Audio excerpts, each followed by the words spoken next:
Ce 9 mai à 10h, les proches de Régine, l'icône des années 60 ont tenu à l'accompagner dans son ultime voyage lors d'une cérémonie intimiste crématorium du cimetière du Père-Lachaise, le plus grand cimetière parisien. Et en véritable reine de la nuit, la chanteuse a eu le droit à des obsèques royales. Le cercueil de l'artiste est arrivé dans un carrosse fantasque noir tiré par 2 chevaux guidés par un cocher coiffé d'un chapeau de forme. Dans ce célèbre cimetière, de nombreuses personnalités ont tenu à saluer sa mémoire. Ainsi, on a pu voir ses amies la chanteuse Jane Birkin et l'actrice Carole Bouquet. Ces obsèques ont également été marquées par les retrouvailles entre Marc Lavoine et son ex-femme Sarah Poniatowski-Lavoine. Si Caroline Margeridon était présente, le célèbre collectionneur Pierre-Jean Charançon n'a pas assisté aux obsèques de l'interprète du titre « Je te survivrai ». Le monde de la politique était également présent. Encore ministre de la Culture, Roselyne Bachelot a assisté à ce triste événement, tout comme Anne Hidalgo, maire de Paris. Bien que présente aux obsèques de Régine, Carla Bruni s'est emparée de son compte Instagram pour lui rendre hommage.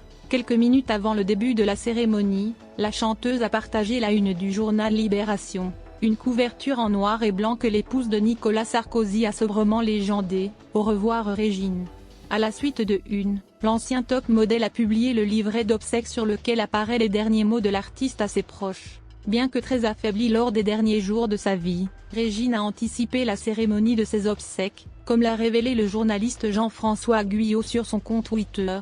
Sur son livret, la chanteuse a adressé quelques mots à sa famille et ses amis réunis en ce jour chargé en émotions. Avant que le rideau ne tombe sur toutes ces belles années, partagées avec vous, ma famille et mes proches vont vous dire quelques mots sur moi, a-t-elle écrit. Le temps de cette cérémonie, la chanteuse a vu sa dernière volonté se réaliser. Catherine Ringer a ainsi interprété l'iconique titre Les Petits Papiers, écrit par Serge Gainsbourg. Cependant, Régine ne souhaitait pas que ses proches repartent le cœur lourd. Alors il sera temps de décrocher les boules à facettes et de vous rappeler que j'ai vécu 1000 vies avec vous, a-t-elle conclu sereine. Le dimanche 1er mai 2022, la grande Régine mettait ses bijoux, ses chinchillas et tirait sa révérence à l'âge de 92 ans. Comme le révélait avec émotion sa petite fille Daphné Rodcage dans un communiqué adressé à l'AFP. Bien que toujours très pimpante, la célèbre femme d'affaires a montré de nombreux signes de faiblesse au cours de ces derniers mois. L'été dernier, elle a eu un pépin de santé et je suis rentrée de Londres. Nous nous sommes rendus compte qu'elle ne pouvait plus rester chez elle, confiait alors Daphné Rodcage dans les colonnes de Paris Match, le jeudi 5 mai. En rendant son dernier souffle, l'artiste a ainsi pu rejoindre les hommes qui ont compté dans sa vie.